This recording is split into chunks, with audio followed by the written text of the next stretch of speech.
বাবা কি করতেছো তোমরা? বাসা বানাচ্ছ? ওরে আমার দুইটা লক্ষ্মী ছেলে রে। ছোট ভাই তো আবার ওগুলা আবার দেখো মুখে দিচ্ছে, কত দুষ্টু হয়ে গেছে।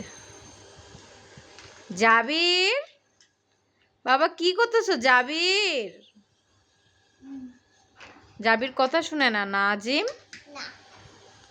ওয়াও, তোমার বাসা তো অনেক সুন্দর হচ্ছে।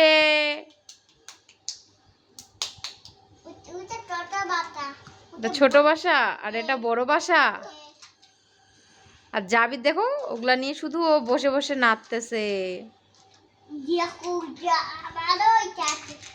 এটাও আছে? আচ্ছা, এটা বানাও। ছোট ভাই এখন দেখে আছে তুমি ওর খেলনা নিয়ে নিছো যে। হ্যাঁ, তুমি ওরগুলা নিয়ে নিয়েছো যে, এই জন্য ও দেখেই আছে তোমাকে। ভেঙে যাচ্ছে তোমার খেলনাগুলো?